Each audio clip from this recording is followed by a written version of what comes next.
Hey guys, so we're in the priority design in the Ensuite. So come on through and I'll show you something that is really cool that this client has done. Standard, you get a lot of tiling, right?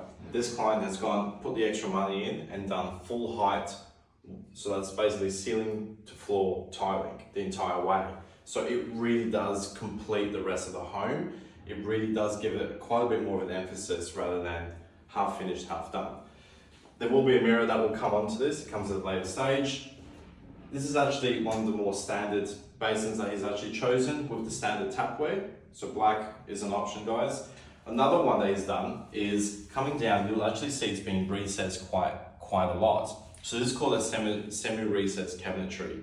We have been advising clients to do this quite often.